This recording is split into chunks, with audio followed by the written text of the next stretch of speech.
Мөнгө хаана байна вэ гэсэн асуулт бас та бүхний өмнө байгаа. Төр өөрөө нэгт бол бүсэж хангална.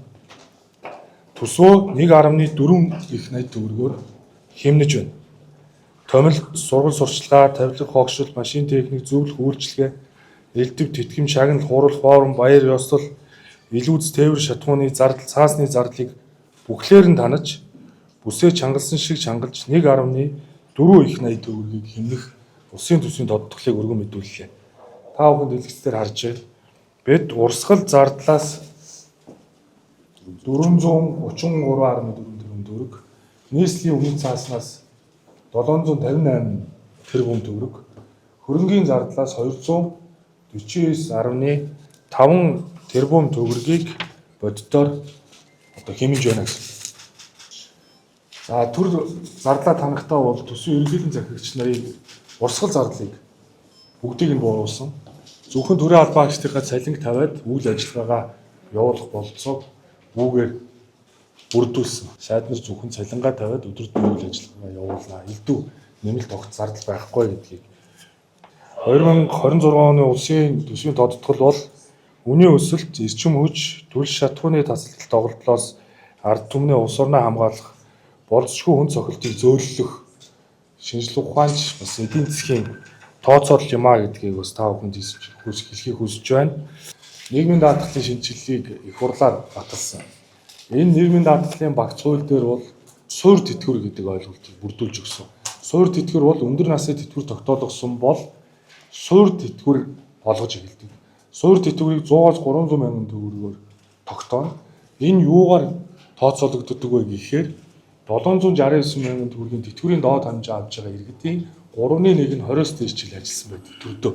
Тэгэхээр илүү олон жил шимтгэл төлсөн илүү өндөр тэтгэвэр тогтоолгоно гэдэг зарчим алдагдчихсан учраас бид тэтгэврийн реформыг их хурлаар батлуулсан. Ингээд суур тэтгэвэр олгох заалтыг төсвийн тодтгол баталсны дараа буюу 11-р сарын 1-ээс дагаж мөрдөхөөр энэ төсвийн тодтголыг дагуулж өргөн мэдүүллээ. Үүнийг 1.4 их найдын хэмнэлтээс зардлыг нь шийдэж байна. Суур тэтгэвэр бол 100-аас 300 мянган төгрөгөөр тооцогдсон. Дунджаар 220 мянган төгрөг орчин болвол нэмэгдэн 220-аас 233.8. Гэхдээ энэ бол ялгамжтай. Хамгийн бага тэтгэврийн доод хэмжээгээр тогтоогдсон ахмадууд дээр 300 мянга орчим өндөр тогтоогдсон байх юм бол арай бага гэдэг. Ингээд индексжүүлээд бид нэмж гинэ гэсэн үг. Тэгэхээр өндөр насны тэтгэвэр авагч нар бол тэтгэврийн шинэ хуулийн дагуу суур тэтгэврээ авж эхлэх болцоо бол ингээд бүрдэж байна. Төр зардлаа хэмнэж тансан учраас иргэдээ үнийн өсөлтөөс хамгаалахын тулд бол цалин өс дээр бас бодлого гаргах ёстой. Тийм учраас эх оны төсвийг дагалдуулаад бид бол төрийн албан агчийн цалин өс нэмэгдлийн хууль буюу 33 хуулиар төрийн албан агч нарын цалин ялгамжтай тогтоодсон байсан дуустгүй яриаг бол дуусгав. Тийм ч учраас цалин нэмэгдүүлэхдээ та бүхэн мэдж байгаа боловсролын салбарын цалин өсийг бол манай засгийн газар байгуулагдсан даруйдаа бол 2 ойлгомжгүй цалинтай байсан нэг цалинтай болгож 50% нэмэгдлийг нь тооцоод явсан. Эрүүл мэнд дээр бол бид 30% нэмэгдүүлсэн. Эрүүл мэнд бас 2 цалинтай болсон байсан. Эрүүл мэнд дээр 20% буюу боловсролтой адилхан 50% цалингийн нэмэгдэлтэй болгож тэнцвүүлж байна гэсэн үг. Ингээд бусад салбарын байдаг. Ялангуяа байгаль орчин, хөдөө аж ахуй, соёл, спорт, цаг уур гэдэг төрийн үйлчилгээний албан агч. Тэр төрийн албан агч нарын цалин хөлс өөрөө зарим нь өнгөрсөн жил 20% нэмэгдсэн. Гэхдээ багш хэмжтэйг адилхан 50% нэмэгдэл тооцогдоогүй. Тэгэхээр ялгамжтай авч үзэхгүй тулд бид нар төрийн үйлчилгээний албан агчдын үндсэн цалин бол багш хэмтнээс ялгаатай. Гэхдээ нэмэгдлийг ижлэгэн болгохын тулд адилхан 50% нэмэгдүүлж байгаа. Шинжлэх ухаан бол бас өмнө нь бол нэмэгдсэн байсан. Ингээд төрийн үйлчилгээний албан агч тэр, эрүүл мэндч тэр, боловсролч тэр салбар ялгаагүйгээр бүгдийг нь 50% рүү өргөж эх оны төсвөөр инфляцтай уялдуулж нэмэх бэлтгэлийг хангаж байна. Энэ дуустгүй олон жилийн яриа бол юунаас болсон бэ гэхээр 33 хууль гэхээр нэг хууль дагуулад салбарын тухайсан салбарын албан агчдын цалин нэмэгдүүлээд явдаг байсныг бид нар бүгдийг нь 50 руу аваачиж илүү шудраг тогтолцоо руу шилжүүлэхээр ингэ шийдвэрлсэн гэдгийг хэлье. Сая засгийн газрын шийдвэр гараад хэрвээ мах нөөцөлсөн тохиолдолд агуулгыг эзэмшиж байгаа компани дээр зээлийн шугам үүсгээд иргэн малчин өөрөө одоо би 20 кг-ийн мах одоо танаа агуулгад авчирч байна гэвэл шууд тэр махныхын төлбөр нь тэр иргэн рүү малчин руу орно. А ингээд энэ зээл нь компани дээр нь бичигдээд явах зохицуултыг Монгол банкны бас удирдлагуудтай яриад зөвшөлдсөж засгийн газрын тогтоол гаргаад хэрэгжүүлж байгаа. Энэ бүртгэл хяналтыг цахимжуулж ил тод болгосны үндсэн дээр одоо бид нэр стратегийн барааны нөөцийн хангамжийг төвтөржүүлэх боломж үүссэн. Үүний тулд эхлээд Улаанбаатар нөөц бүрдүүлэх шаардлагатай байна. Эрхчил бол эрх засгийн газрын хурлаар бол одоо бид нар энэ жилийн балансыг сонсно. Тариалалтчдын намрын ургацаас Улаанбаатар худалдаа авах, гурилын дотоод үйлдвэрлэлийг нэмэгдүүлэх, гурилын хангамж нийлүүлэлтийн доктортой байдлыг хангах зорилгоор 100 мянган тонн Улаанбаатар нөөц одоо бүрдүүлнэ гэсэн үг. Үүнийг бид нар бүх процессыг хяналтыг цахимжуулсан учраас энд алдаа гарахгүй. Энэ бол бас олон жил яриад зээл өгөөдүүдийг зах зээл дээр хүрдэггүй байсан. Хүнсний ногооны хангамжийг нэмэгдүүлэх, хүнсний ногоо тариалан экспресс гол нэр төрлийн хүнсний ногоо худалдаа авч нөөцийг бүрдүүлэхгүй. Бага орлоготой иргэдийгээр одоо үнийн өсөлтөөс хамгаалах зорилгоор 12 мянган тонн хүнсний ногооны нөөцийг бүрдүүлэхээр ажиллаж байна. За махны нөөцийг бүрдүүлэх чиглэлээр бол энэ жил бид нар 20 мянган тонн нөөцийн мах бүрдүүлээд үүнийг хадгалалт, бүрдүүлэлт, борлуулалтыг баримтын систем дээр нь бүртгэж агуулгын үлдэгдэл бол нөөцийн хөдөлгөөнийг хянах системийнхаа дагуу яг зах зээл дээр иргэдэд өөрсдөд нь хүргэх зорилтыг дэвшүүлж байна. Өнгөрсөн жил намайг ажил авахд бол 5 мянган тонныг л нөөцлөсөн байсан. 5 мянган тонн. Тэрний өмнө жил энэ тоо чинь 15 мянган байсан шүү. Тийм учраас 20 мянган тонныг энэ жил нөрдүүлэх ёстой. Үүнийг хийхин тулд агуулгаар нь харъя гэж зорьсон учраас эхлээд системийг бүрдүүлсэн юм а. Тэрээс мөнгө нэмэгдүүлээд илүү одоо олон тооны махны нөөц бүрдүүлээд үр дүн гарахгүй. За дөрөвт бол зойр агуулгын хүчин чадлыг нэмэгдүүлэх шаардлагатай байна гэдгийг бол их хурлын дараагаар ажиллаж байхдаа жишээ иргэд орон нутгийн иргэдтэй уулзж байхад бол бид бас иргэдээсээ сонсч ирсэн. Тэгэхээр зойр агуулгын нөөцийг бүрдүүлэх чиглэлээр бол нэг 20 мянган тонны стандартын шаардлага хангасан зойр агуулгын хүчин чадлыг бол нэмэгдүүлэхээр хөнгөлтөө зээлийн татаасыг төсвийн тодтгол дээр тусгаж байна. Ингэснээр warehouse гэж ярьдаг. Бид нар хүнсний ногоогооч тэр махаач тэр стандартын шаардлага хангасан зойронд хадгалах бололцоог бол иргэддээ олгож байна. Аж ахуйн нэгжийн газрын сүнсний бүтээгдэхүүний агуулга шинээр барих дээр бол манай засгийн газар байгуулагдсныхаа дараа бол хүүгийн татаасыг шийдэж авсан. Үүний үндсэн дээр нийтдээ 300 мянган метр куб шатхууны нөөц сав баригдах ажил эхэлсэн. Эхнээсээ энэ намар ашиглалтанд орно. Энэ намар бол бид нар 150 мянган метр куб буюу 14 хоног шатхуунаа нөөцлөх савтай болно. Үүнийг төр хувийн шин түншлэлээр явуулсан. Иргэжил 300 мянган тонн хүрнэ. Ингэхээр 14 хоног. Тэгэхээр энэ тоогоо бид нар багадаа 2 сар шатхууны нөөцөө агуулдаг савтай болъё гэдэг зорилгоор олон жил яриад шийдэгдээгүй байсан асуудлыг төр хувийн шин түншлэлээр ингээд шийдэж явж байгаа. Энэ бол өөрөө стратегийн зарим барааны нөөцийн хангамжийг докторжуулах зорилгыг бол тусгасан гэсэн. Тэгэхээр нефтийн үйлдвэрийг би өөрийнхөө хяналтанд авсан. Бүх шийдвэрүүдийг гаргаад явж байгаа. Сар болгон би ажлуудыг ин шахаж бүх шатанд нүүрлээд байгаа хүнд сүрдэл цаг хугацааг нэмэх ажлуудыг бол хийн. Үүнтэй холбогдуулаад сая хаврын чуулганаар газрын сүнсний хуулинд өөрчлөлт оруулсан. Ингээд бид нар 14 байршил дээр одоо нөгөө олборлтууд эрэл хайгуулын ажлууд явж байна. Эрэл хайгуулын ажил. Тэгэхээр за эрчим хүчний салбар буюу одоо ингээд өвөл болно. Тэгэхээр эрчим хүчний салбарт зохио арга хэмжээнүүдийг авах хэрэгтэй. Маш энгийнээр байх юм бол та бүхэн мэдж байгаа бах. Одоо 1 кВт-ыг 333 төгрөгөөр үйлдвэрлээд иргэдээ 304 төгрөгөөр зардаг. Тэгэхээр энэ салбар алдагдaltaй ажилласаар өнөөдрийг хүрсэн. Тэгэхээр эрчим хүчний салбарт бол иргэдэд үнийн өсөлтийн хүн дээр тусч байгаа цаг үед бол эрчим хүчний тарифыг нэмэгдүүлэхгүй гэдэг одоо бодлогыг би барьж ажиллаж байгаа.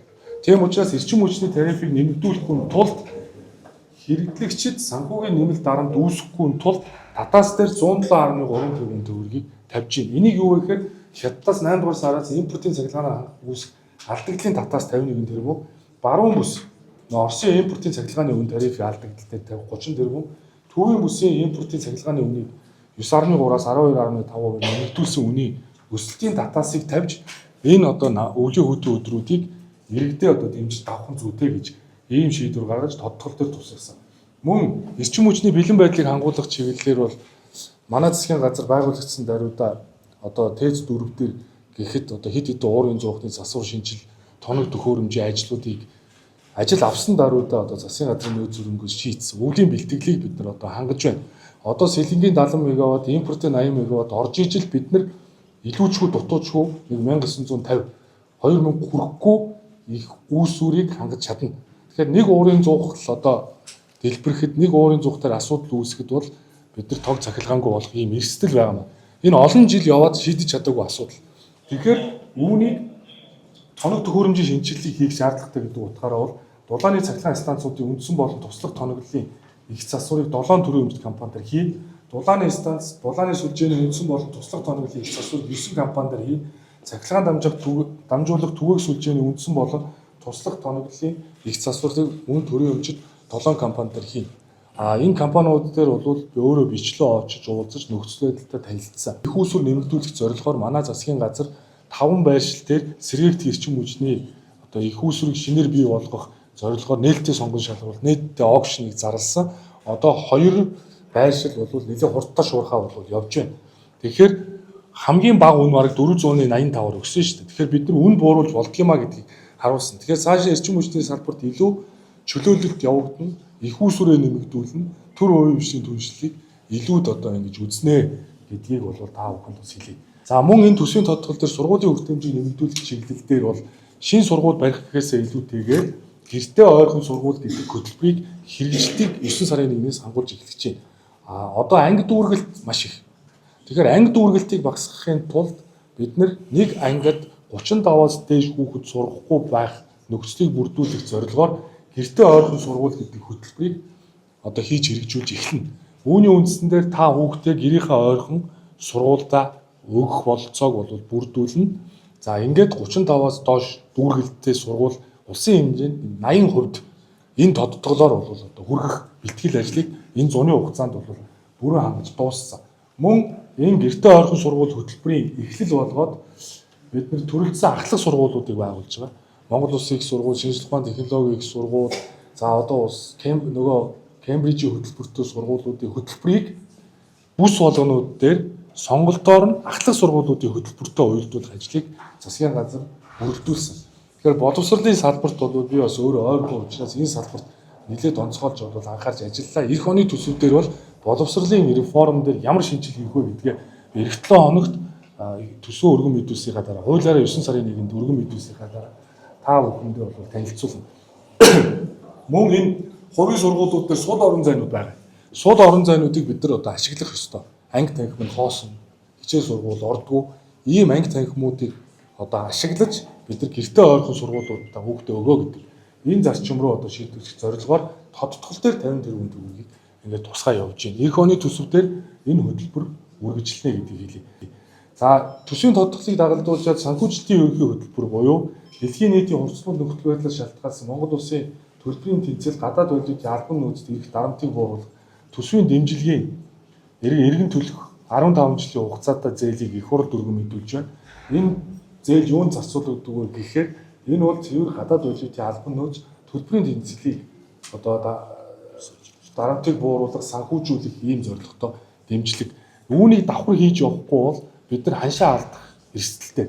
Тийм учраас ийм үед дэлхийн улс орнууд гамшигын үеийн нөхцөл зээлийн шугам үүсгээд байгалийн аюулт үйлчлэл, эрүүл мэндийн онцгой нөхцөл болон эрчим хүч, үндэсний хангамжтай холбоотой онцгой нөхцөл үед хариу арга хэмжээ авах юм холбоо зээлийн шугамыг гаргаж байгаа. Ялангуяа одоо эрүүл мэндийн салбарт бол онцгой хүч чухал. Тэгэхээр энэ зээлийг бол бид нар эрүүл мэндийн салбар дээр бол илүү ашиглах ёстой учраас өчигдөр засгийн газрын хурал дээр эмийг нэг их үүсвэрээс авах шийдвэрийг гаргасан шүү. Энэ юу вэ гэхээр ахмадууд өдөр тутам хэрэгэлдэг тэр даралтын эм бусад төрлийн эмийг нэг үүсвэрээс авахгүй бол дундын зуучлагч нар үн хөрөгдөд байдаг. Тэгэхээр энэ үн хөрөгдөд байгаа байдлыг бууруулахын тулд бид нар нэг их үүсвэрээс авж байгаа. Тэр өдөр тутам хэрэгэлдэг эмийг хөнгөлөх чиглэлийн одоо бодлогуудыг илүү одоо хэрэгжүүлнэ гэж байна. Төсвийн тодтголоор бид анх удаа төрийн өмчт компани ногдлашийг иргэн бүрт хүргэх одоо улс төрийн ийм шийдвэр бол гаргасан. Тэр ч хүрээндээ бол төрийн өмчт компани шинжилгээ хүрээнд баялагын сангийн хуулийг дагалдуулж байгаа. Баялагын сангийн хуулиараа хуримтлалын санд тодорхой мөнгө хуримтлагдаад орлого төвлөрүүлэгч компани дээр нь хуримтлагдсан мөнгө төсөв рүү ч одчдгүй, ногдлоо ашиглуулж ирдгүү, иргэнд ч ирдгүү тэр хөрөнгө нь юунд зарцуулагддаг байсан гэхээр төсөл хэрэгжүүл гэдэг зорилттой байсныг таслал ногдол ашиг төвлөрүүл төсөвт гэдгийг зохицуулан тусгайлан одоо зааж өгч байгаа. А ингээд энэ хүрээндээ сая Franklin Templeton гэж энэ Узбекистанд одоо хөрөнгө оруулалт менежментийн үйлчлэгээ үзүүлсэн компани.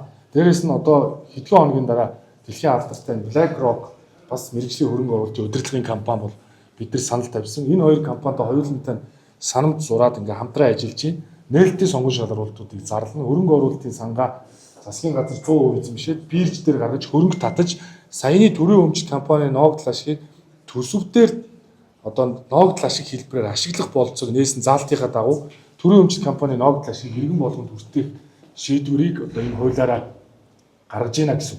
Тэгэхээр хөрөнгө оруулалтын сангийн ажил бол эхэлж явна. Та бүхэн мэдж байгаа. Манай одоо хуучин байсан Эрдэнэс Монгол компани бол уулуурхан компани жишгийн дагуу ажилладаг байсныг одоо бид нар Чингис хаан үндэсний баялагын сан болгож хөрөнгө оруулалт хийдэг, удирдлага хэрэгжүүлдэг, иргэн болгон тэр ногдол ашиг хоримтлуулахад үүрэг хүлээдэг хэлбэрлүүд бол олон улсын жишгийн дагуу хүргэсэн. Ингээд энэ ажил бол энэ ажиллаар бол эхэлнэ.